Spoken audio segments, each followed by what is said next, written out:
Hello and welcome to the Local Leaders Podcast. I'm your host, Jeff Johnson. The Local Leaders Podcast provides a platform for successful business owners to share their stories, their experiences, their advice, and their ideas in order to help our listeners achieve more success in their business and in their lives. Get ready, another great show is coming up.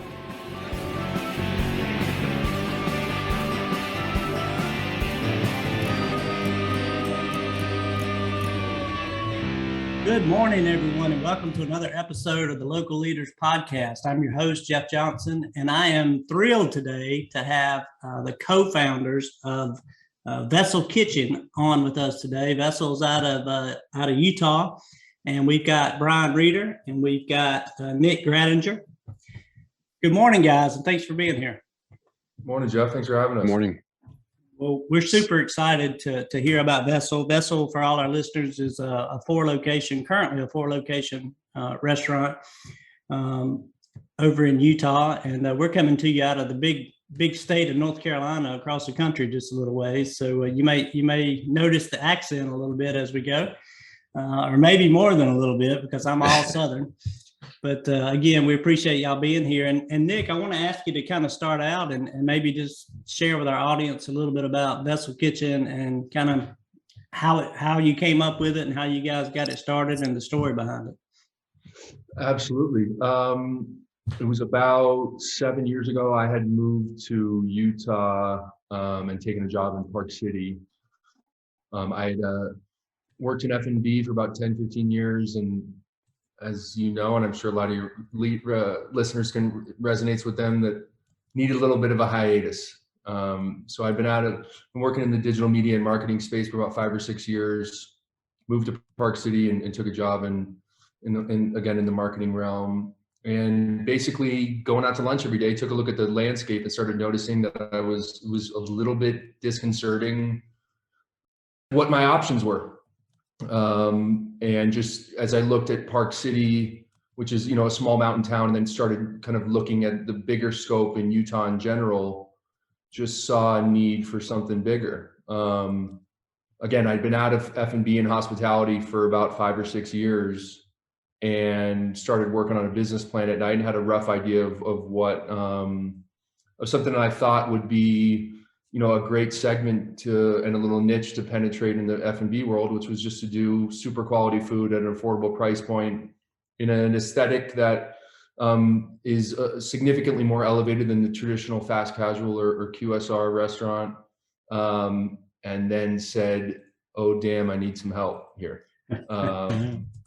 Started, leaning on some connections around town, and got pointed towards Brian, who was the assistant director of finance up at Montage and had a heavy background in hospitality on the entrepreneurial side as a F&B director for Montage Deer Valley and a number of other properties.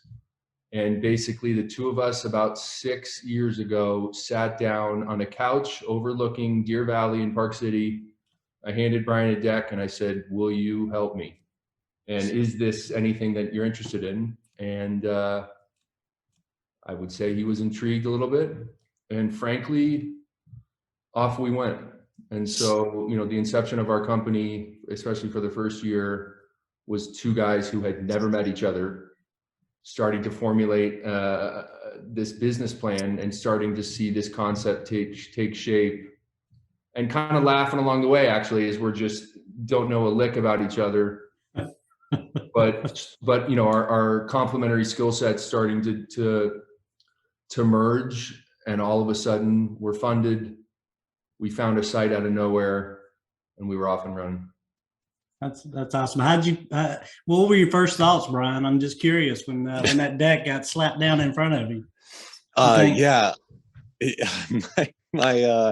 my first thought was definitely that the market really could use something like that. I had some projects down in Arizona and up in Portland, Oregon, where I grew up, and so I think I had seen some similar concepts in those markets, but certainly not in Utah in general, and not in Park City. And rarely in Salt Lake. So so I definitely was intrigued. I think my immediate reaction was that what he was looking at and looking for was how I eat, and kind of meal prepping and trying to eat on the healthier side, but not really counting as many calories or anything like that. And then I think that the next reaction was, okay, we certainly have some work to do and need to figure out kind of where the strong points are and where the areas that need improvement are. And yeah, I think it was great in some ways, kind of building the relationship based on the business, and then terrible in others because, like Nick said, we didn't know the first thing about each other. And so not only are we trying to start a business, but we're also trying to figure out, navigate the space of how does this person work and how do they, what are they looking for in this? So I think in some ways it was great because we were able to make the business kind of the focal point of the relationship initially, and let it blossom into, I think a really solid partnership and friendship and brotherhood. But in other ways, it was definitely, I think, a challenge to kind of trying to be doing all of that at the same time and trying to figure out the personalities and the work styles and everything associated. Well, that is not what you hear every day when it comes to partnerships. In fact, you guys are probably as far away on the scale as anyone I've talked to, because typically a lot of times they're families, that are coming together, and different members of the family get together and build a business. And other times there's, friends, relatives, acquaintances that are coming together. So I could certainly understand there would be some challenges, not only in figuring out where the business is going, but kind of finding your way and what your roles were and your strengths, frankly, for each other. Now, as you've come together now, have you been able to, are you pretty distinct in your roles within the business? And if so, kind of, I guess, Nick, what role do you take? It sounds like marketing and some of that may be part of your skill set. Well, again, I think a lot of our stories Brian just touched on is figuring stuff out along the way. And so Brian, if it was up to me, we wouldn't make a single dollar, but everything would be really sexy inside the restaurants. And that's where, again, we found this, in the initial years, we found this blend of me presiding over sales, marketing, branding, kind of guest experience type stuff. And Brian has done everything kind of soup to nuts on the ops, finance, and just making sure that we are structured in a manner that's conducive for running a profitable business and giving us the foundation for growth. But, it's funny you asked that, because we're at a point right now at 4 units, and, maybe this is something that resonates, can resonate with someone who's looking at growth. Is we didn't open a second unit for about a year, almost 2 years. And then we opened stores 3 and 4 in January of 2020, having no idea that the pandemic was coming.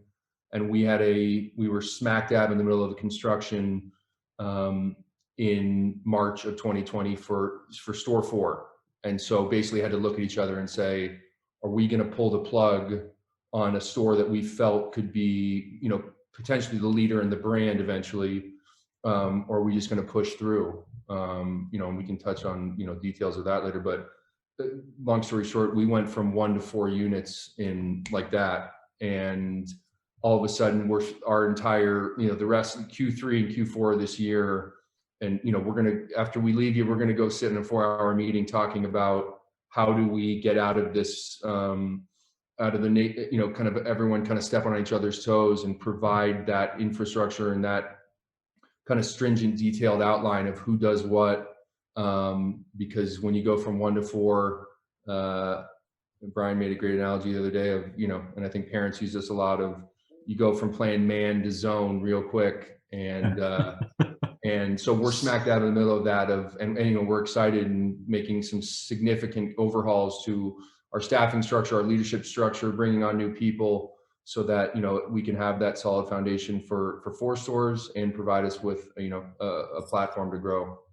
That's well put. And, I'm sure that's a great challenge for anyone that's looking to expand the business. And all of a sudden you go from 2 guys in one location to 4 locations and a lot more guys, and ladies, of course, who all have important roles within the company. And, it's a question at that point of the infrastructure, and you got to get that tight before you can really take it out any further. And in fact, it's, if not for COVID, you would have probably had this meeting a year and a half ago, as you opened up that store 3 and 4. But We'd like to think so. yeah.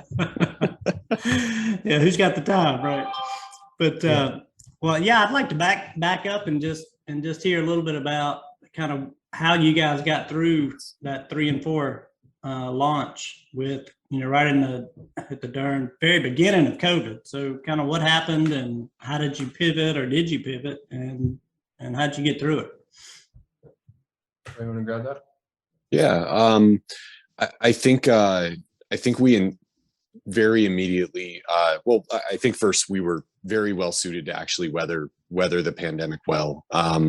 We're fast casual. We're certainly on, I guess, the finer side of fast casual. I know there's now a bunch of different nomenclatures for it, but definitely we are, I think, already well suited. We already had 35% of our business as carry out or as online ordering. And so we already kind of had that infrastructure built where we weren't a full service restaurant that was like, oh my God, how do we even package our food? How do we know what to go container do we use? And how do we make it look nice? Because we were there. And so we were able to immediately pivot to curbside service. And I think we've always prided ourselves on being a nimble company and being kind of, continuing to push ourselves to find better solutions to the challenges that we face. And so I think we approached this largely the same. We were fortunate to be able to secure, payroll protection money immediately to be able to pay the team, and committed to basically using every dollar to pay the team to work or to not work. But we never, we certainly followed every guideline that Utah put out, and the different counties had different guidelines even between them. But we were able to follow those and never close a day. And so we always had curbside, and eventually brought back limited dine-in, and are fortunately now back at full dine-in capacity. But I think that what we were able to do well, aside from just resonating in the community and already having that infrastructure in place, is we immediately looked at it as another challenge that we face, as opposed to some insurmountable obstacle that was just, where we were going to roll over and just wait until the thing ended. And, and we've seen the same supply chain issues, and, we're doing 800 covers a day per location some days in fast casual. And so when you're doing that volume, we pretty quickly run out of broccoli or whatever product is limited at the moment. So I think we've been very fortunate to assemble an amazing team that have all evolved and adapted with us, and really, hopefully, built a lot of equity and trust with our different location managers and teams to be able to, have them kind of by our side to make sure that we're doing as well as we can. Because this has not been sunshine and roses. It's not been fun. It's not been easy. It's been some version of hell, with 20-hour work days back to back to back to back to back, until your ears start kind of bleeding, and you're in that kind of fatigued state. And and that's when the team around you lets you kind of rebalance, and that's when it's a huge benefit having business partners and having people that you can trust and respect, and that you can lean on and be able to take that step back. And I think for those single unit operators, that's probably, I would imagine, that's the challenge, or one of the big challenges they face. Yeah, that is very true. When you're the only one, especially, or a small group of you, it's really nice to have others you can lean on. And I'm just curious about sales in those units 3 and 4 when you open right there at COVID. were they up to expectations or were they significantly off? Yeah, it's well, two very different stories actually. So unit 3, we opened in January of 2020, and so we had a couple of months kind of, in a couple of months of momentum before pandemic hit. But we saw, I would say, at all 3 of the locations that were open, we saw 50 to 70%, revenue drop immediately, and then kind of fought our way through and kept pushing and fortunately bounced out of that within a handful of months. And, we were still down 25, 30%, but at least to the point where we weren't going, oh no, we can't sustain this any longer. We have no cash, what have you. Yeah. Location 4 was, I think it's safe to say, a bit of a surprise, where it was curbside only when we opened in mid-May, and we ran out of food on our first day and had to shut the restaurant down because, truly, like, it was chaos because, we'd been doing a couple grand a day at some of the other locations in the Valley. And so we kind of forecasted to be, okay, we'll do 4,000 or 5,000 and, have a really solid opening day. And I think we cut things off at like 11 or 12,000 and went, okay, let's regroup and, maybe bring some more people to this store to help offset. So definitely a couple different stories, but very fortunate that that location specifically opened the way it did, because it could have gone real bad. Yeah, and Nick, did you take the credit for that, being the sales and marketing guy? That is, so Jeff, we had our 5-year anniversary last Wednesday, or 2 days ago. And that night is one of the most unforgettable nights, and we end up talking about it every couple of months, but it was terrifying. I mean, we had to make, like I alluded to earlier, we had to make that decision to continue construction. We've got a new store. We've got a 2-month-old store. We've got 2 other stores that are down, like Brian said, 60, 70%. We're dealing with our personal lives with the pandemic and our families and navigating that entire. So, we decided, we cut the budget significantly for that store. But basically, we'd all been there all day. We had been shifting, we'd arranged some coverage for the rest of the week. And so Brian had some work to do up in Park City and took off. Again, he was pretty humble with that. Like, we divided and conquered throughout the first 6-12 months of the pandemic with PPP, and like the amount of work that he put into the myriad of docs and filings to get us the funding to ensure that we could pay our staff and keep them secure was amazing. But so anyways, he leaves, and I called him about 20 minutes later because the crowd that had accumulated outside for curbside, like it was both like, it was the weirdest dichotomy of feelings of so incredibly humbled that the community had come to respond to us, but we were so in the weeds that I was just laughing, and it was cool. So basically said, Brian, I kind of need you to turn around. He just walked. It was a really beautiful disaster. And again, Brian says, I had thought in my head we'd do 3,500, and it was all of a sudden it's 10K. And it was one of the coolest moments, I think. I've never felt so good to be in the weeds, is what I'll say. Yeah, well, I love the concept, and I meant to talk about this early on, but I guess I saw on the website, I think I saw the term healthy and healthy-ish as in terms of the menu and locally sourced. So it sounds like that there was a big need for that in the area, and you guys delivered. So far, is that still the plan for the business? Will you always be healthy and healthy-ish, or do you see additions, subtractions, any changes on the menu in the near future?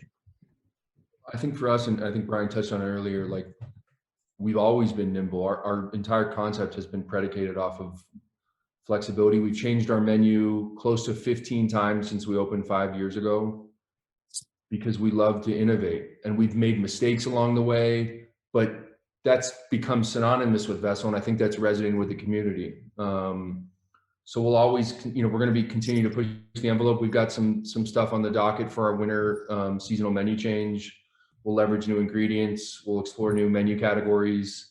And we just keep doing that. And people kind of know, our customer base knows that if we miss the mark on something, we're going to raise our hand and go, okay, that didn't go as we'd hope, but we'll make adjustments right away. And we're pliable enough to make those changes. And I think we'll always live in the healthy and healthy-ish realm. And that's something that, in the earliest weeks, Brian and I and our chef partner, Rowie Levy, did agree on early on. It was that we wanted to source local. We wanted to never deviate away from our core ethos of the quality of ingredients that we're using.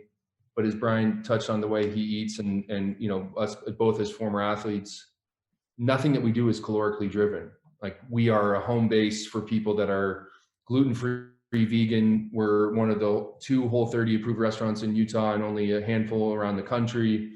Keto, we're a home base for people, especially whose children are celiac. But while we resonate, while our concept and our food resonates with those people from a nutritional standpoint, we also serve mac and cheese and mashed potatoes and a bunch of delicious braised meats. And we're not going to tell you that it's all low calorie, but we will guarantee and put a stamp on it that it's just the most quality ingredients you can get your hands on, and we'll never sacrifice quality for the sake of profit. And so that's where that healthy-ish blend comes in, because you can come in Monday through Thursday, you can eat a really delicious vegan low calorie salad. And on Friday, if you want to blow it out and have mac and cheese, mashed potatoes, and braised beef, you can do that. And you can know that there's no preservatives or nothing faulty in there. I personally love that concept because my wife is a healthier eater than I. And so when we go out, she would enjoy the healthy side. I would enjoy the meat and potatoes, which is a Southern tradition. You got to have meat and potatoes if you're going to eat. I think you probably reached, you've reached all the audiences that you really can with that concept. And it's pretty amazing story. I'm interested in, and if you don't mind, again, I'm going back and forth a little bit, but I'd love to know, and I think our listeners would love to hear, how you decided with store 1. So we're going all the way back. You've got the first one up and running. You've been going about 2 years, I think you said, before you opened up store 2. How did you make that decision? How did you know you were ready? Right. Brian, you want that one? Love it. So I think that it's funny because I wouldn't actually say there was an active moment where we went like kind of, like did a jumping high five or anything like that. And we're like, yeah, let's do it. Like, I think it was more about like projects being presented to us or like locations or whatever it was. And the first handful, we were still just kind of figuring things out and coming up with systems and processes, because the day we opened versus a year later looked tremendously different operationally. And and Nick and Rowie were in the store. I was still up at the hotel at the time and kind of from a distance helping as I could. But I think that we eventually got to the point where we started feeling secure in the brand, the concept, the operation. And once all those started coming together, that's when both I started looking to exit Montage, because we could justify additional salary and kind of growth in that regard. And then, instead of kind of waving the projects off and just being like, no, we're not there yet, we at least started looking at them and kind of evaluating what that process would look like and where we could go. But I would actually say there wasn't like I don't think it was unless Nick remembers differently, but I don't think there was like a active moment of like, we're ready to grow. I think it was more of a comfort level with where where location 1 was, and that we would have the resources to dedicate based on the stability of store 1, that we'd have the resources to dedicate to another project. And, even as that happened, we had the first project that we had a lease signed on and everything kind of in the works for, that fell through. And so we actually kind of, had a setback in that regard. And so that pushed us back another 6 months or so. So I would say it was more of a comfort level and a confidence in the operation and in the team that we had and in the the day-to-day kind of moment-to-moment success. Because I come from fine dining and hotels and owning my own restaurants and what have you. And to me, the mantra is always, you're only good as your last service. And once we started stringing together days and weeks of really solid, consistent, service delivery, product delivery, and quality of product, I think that's when we started just kind of naturally feeling that confidence, where instead of just waving those projects off, we could at least explore them and see where they'd go. Yeah, that's interesting, because I think some people occasionally use the word opportunistic, and probably before you were ready, and I think that's kind of what you were alluding to, and then once you kind of were ready, opportunities probably came across your desk. Hey, there's a space over here, might that be an opportunity? But I think the key point there is that you had to be stable, in location number one. And for our listeners out there, especially some of those who are single owner or single unit owners, who've had it for, 5, 10, 15 years, perhaps the reason they aren't going anywhere is they don't want to take on, another project, and they're happy where they are. But once you're stable, that is kind of the time to start opening your eyes to growth. And I think you've alluded to that very well in your response. So thank you for that. Any significant, outside of COVID, and have there been any, well, now let me back up. Let me talk about training just a little bit on the staff side. And I know staffing is an issue as well with all of our customers out there and all the restaurants. So actually, I'll start there. Are you guys struggling with staffing, and how are you dealing with that?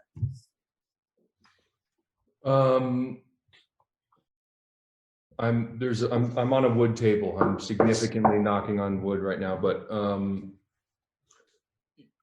when the story goes, like a week before there was the announcement on all the national news channels about COVID, we looked at each other and had heard some rumblings about this COVID thing, and basically adopted this mantra of like, we're going to be in the trenches.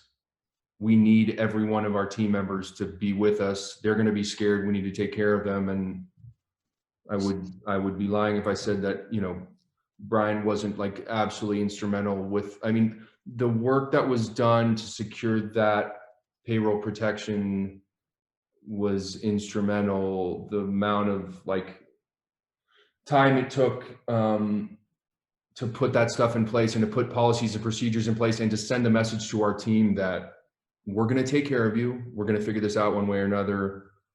It paid dividends. We never closed a day. If people were scared about, we didn't have to lay off a single one of our 130 members, 130 team members. And we got them paycheck after paycheck. We found creative solutions to adjust our operations so that tips went up. And I think that's held us in good stead as we started to come out, despite the variant and everything going on, it's held us in good stead. So we also made some decisions in the past couple months that, again, we're led by Brian to raise the minimum threshold of, we're going to guarantee a very competitive minimum hourly wage for all of our team members. And if we, for whatever reason, between hourly wage and tips, don't hit that in any of our 4 stores, we're going to cover the rest. And we're going to guarantee that you have that peace of mind that as we work towards some semblance of normality in our industry and in the world, that you can know that you will never drop below this very, a very attractive minimum threshold. And I think our teams responded to that. And I think, they went out and told their friends, and we certainly have a myriad of challenges that we face every day. And, Brian just gave he had a team meeting every Thursday morning, and we can't afford to stop hiring, and we can't afford to be complacent, even if we have some semblance of stability right now. So I would say that we're grateful, and again, knocking on wood, immensely grateful for where we stand right now, but there's a level of volatility that's inherently going on in our industry. And we're basically just trying to enhance our culture every day so that people want to stay with us. Retention is high. and we can eliminate turnover wherever possible, and then find additional great team members to say, hey, this is what we've done over the last 5 years. Here's how we've executed and performed in the last 2. This is our company culture, and we've got big dreams. Do you want to come along for the ride? Yeah, that's awesome that you could provide some stability to people, and that means a lot in this day and time. And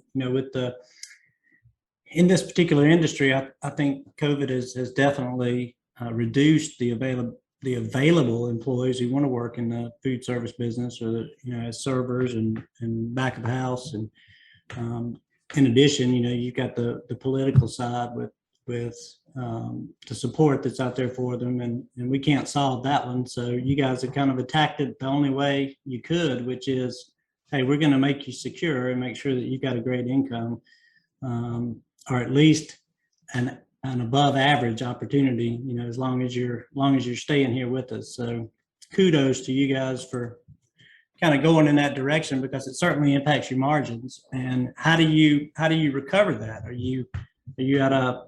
Have you had price point changes? Are you considering it? A lot of people have. A lot of people are just trying to absorb it and find other cuts. So I'll go to Brian, because he's the magic money man, right? I don't even know the answer to that.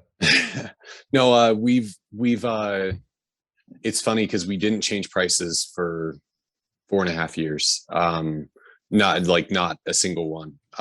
And I would say more as a result of food cost increases, and just inflation and kind of everything. We kind of, because it's like coming from the hotel world where, and like I was very fortunate to work at some incredible hotels between Intercontinental and Montage, where, there's Palmetto Bluff down in South Carolina is a Montage property now. And there's a handful around the country.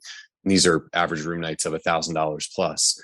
For those properties, it was like, yeah, I'll raise prices every year because we're just getting tourists, and they don't care.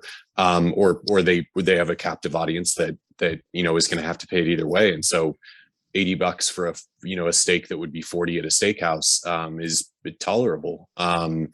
We very intentionally, I think, modeled ourselves after, as a local restaurant in a town in Park City where we started, in a town of tourist restaurants, where every restaurant is going to do half off during off season because they don't need to, they can charge the tourists whatever they want, and then the local is kind of the scraps that they're picking up and kind of a byproduct. And we very intentionally went the other way and said, no, we want to be this high quality restaurant for locals that's fast casual, that minimizes, makes it a great value proposition and what have you. And so I think that certainly factored into us not raising prices, because we didn't want to be that company that's like, cool, it's every year we're just going to go up by 50 cents or $1 or whatever it is. And now all of a sudden, what was a $10 or $11 plate is a $15 plate. And, when we start seeing kind of that guest count go down, even as check average goes up. So long-winded way of saying, we finally adjusted pricing in May, and did so by kind of the narrowest possible amount that we felt comfortable with. So nothing went up, and our average ticket is probably $12.75 ish. Nothing went up by more than $1. Most things went up by 50 cents or not at all. And so our goal was really to make it kind of as tolerable and like make it as a like, okay, this will hopefully be the only one we have to have. And it's largely a result of volatility with pricing and with cost modeling, and, with staffing certainly factored in. But I think we have been in a very fortunate position, especially this year, because we didn't close, because we have a model that's kind of conducive to the takeout segment and what have you. We've been able to bounce out of the bottom pretty well. And so I think we wanted to invest in the team and invest in the quality of candidate we were getting. And we're, as Nick alluded to, we're now at 15 as a minimum wage, where every single staff member, if you're a busser, dishwasher, doesn't matter what, you're going to make at least 15 an hour, and it's only going to go up from there. And so I think we've been incredibly fortunate to be in that position. And that we only have had to raise prices once in 5 years, and by a pretty, 5% or under, total margin. That's impressive. So thank you for that. I appreciate you sharing the details. And guys, the time is rolling on, and I want to be respectful of you guys' time. We're trying to get this in about 45 minutes. So we've got about 5 left. And again, I could stay on here and listen to you guys all day, because it's a learning experience for me. Every time I talk to, owners and founders of the restaurants, I pick up something and I go, hey, how can I apply that to what I'm trying to do over here? But anyway, I'm just kind of got curious as you guys were talking. I'll ask each of you. And again, we only have a few minutes, but I'll start with Nick and put the pressure on. But you guys are now, and have become over these years, you've become the leaders. I mean, you are the leaders of the business and the organization.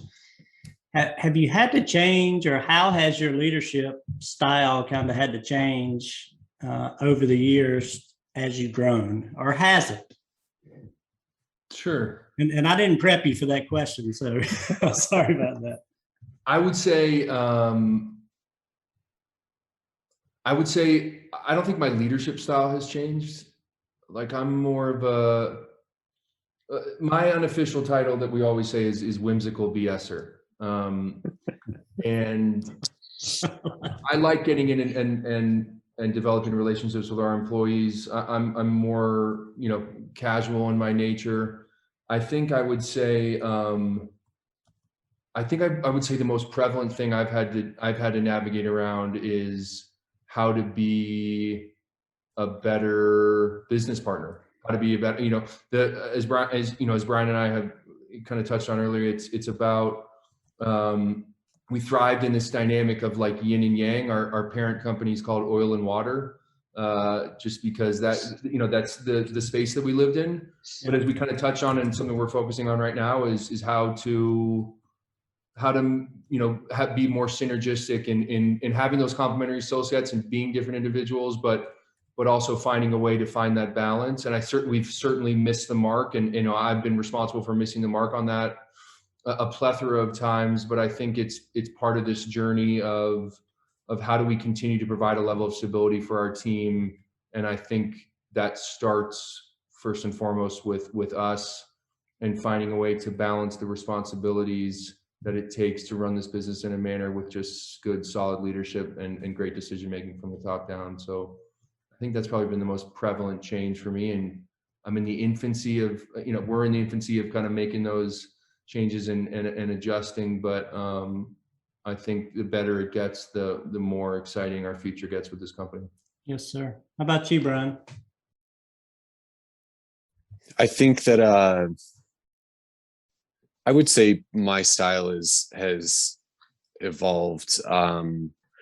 I've always, I've ran big teams in the past and kind of, had different dynamics. I think especially in the last couple of years, one thing that I've really focused on personally is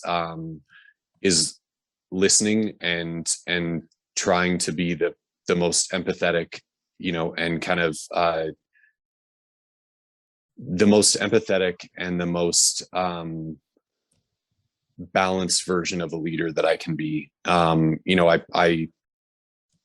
hate business books with a burning passion. Like, I'm not a business book guy. Like, and so I look at, individuals usually and kind of autobiographies or biographies. And so, Major Dick Winters from World War II has always been someone I've idolized, where it's kind of that follow me mentality. And so to me, like, my goal is always, and I know Nick is very much the same way and much better at this than I am, but leading from the front and being willing to do anything for, that we're going to ask someone else to do, and making sure that we have that connection and that touch with the team, where it's not, we're offsite and kind of, away from them and not ever connecting with them, but making sure that we understand what their priorities are, and making sure that's a huge factor in how we make decisions and what the future of the brand looks like, and how we choose to present ourselves day to day. That's well put. And I grew up with the business books. I'm kind of the opposite. I love them, yeah. but I was in the corporate world at the time. And since leaving that about 10 years ago, I'm kind of, well, it's not that I don't read those business books. I really don't read them anymore, but I'm kind of like you. I'm anti-corporate, you know. Yeah, sure. Yeah. You know, all the buzzwords and all the kind of BS stuff that you have to deal with in a larger corporate environment. It just does not resonate with independent business owners, and you know, it's not the same world that business owners of small businesses live in. And so I've really tried to push all that stuff away, and granted, it's all in there, but you know, just the words that you say and the way that you approach people and the way that you connect with them. You know, I think you have to have a different approach outside the corporate world. So that's just me, but I appreciate what you're saying, was my point. And you guys have been terrific. It's been about 40 minutes here, a little more. And just any final words or advice that either one of you would share with that independent business owner with the one location, or maybe the guy that's just getting ready to, or lady that's just getting ready to start their venture. Any words of advice, parting words of advice, I should say. I got a quick one that I'm sure Brian will identify with. I would say there is never too much work or time you can invest in understanding, if you have a successful single unit, to understand why you are successful and why you would feel confident in exploring a new market or just a new site for growth. Understanding the dynamics of your population and understanding to a T your demo, understanding, you know, the situational kind of geographic things surrounding, you know, your current location. You could never invest enough time or lean on the resources of local brokers or anyone to make sure that when you're embarking on that site selection tour for store 2, don't underestimate, you know, the nuances of what has made your first store a success, so that you can pinpoint those things and leverage that to identify the perfect next site. It's something I think we're still, after 4 units, learning more and more every day, and we'll never make another decision to explore another unit without checking off every single box, or almost every single box, of the things that we've identified. I guess, don't ever underestimate the amount of work and time and how the dividends that will pay in the future if you do the right things on that front. Yes, sir. Absolutely. How about you, Brian? Everyone will make mistakes. Some will be huge, some will be seemingly tiny. I would say, I think that my biggest takeaway as of late has been, make the priority how to make those mistakes on the small stuff and not on the big stuff, and how to kind of fail small instead of failing large. So, you know, we operate in a very risky, very, you know, kind of challenging and constantly evolving environment. And so I think that putting the time in to understand why you're making the decisions you are, and knowing that some are going to go your way and others are going to go the exact opposite way you thought they were going to. And that's a part of it, and acknowledge and accepting that, and being okay with going to sleep at night or not sleeping at night for some of us, knowing that, you know, sometimes it's going to go your way and other times it's not at all going to go your way. And it's not about every one of those being a win. It's about how you react and how you adapt to whatever that miss was, because they're going to happen. And if you know, roll over and die after the first one, then pick a different industry and you know, and try to work to make those failures and those misses as small as you can, by researching, by going to people that are much smarter than you, as I think we've always tried to do, to you know, hedge against any of those enormous failures, and miss as small as you can, and acknowledge that it's not going to be perfect all the time. Well, thank you. That was very well put by both of you. I appreciate you sharing that, and our listeners, I'm sure, appreciate it as well. And I just want to thank you again for taking time out of your busy schedules to come on today and tell us your story, and also to talk about kind of the challenges and the ups and downs of getting from where you started to where you are today, which again, for all the listeners in the Utah area, Salt Lake City and alike, Vessl Kitchen. If you've not been to Vessl Kitchen, get there quickly. Those guys are serving up some healthy and healthyish meals. So take your wife, take your friends, make sure you get down there. And if you haven't been in a while, make sure you get back. And again, thank you both for sharing your knowledge and your experiences with us. We appreciate it very much. Thanks for having us, Jeff. Really enjoyed it. Yes, sir. Thanks, Jeff. Yes, sir. Thank you. And for all our listeners, we appreciate you joining us again for another episode of Local Leaders. And we hope that you'll come back for our next episode. We're releasing episodes every Monday and Wednesday at 6:45 a.m. So make sure you plug into your favorite podcast channel and take a listen and hear the story of Brian and Nick at Vessl Kitchen. And we look forward to hearing you and seeing you next time. Thank you.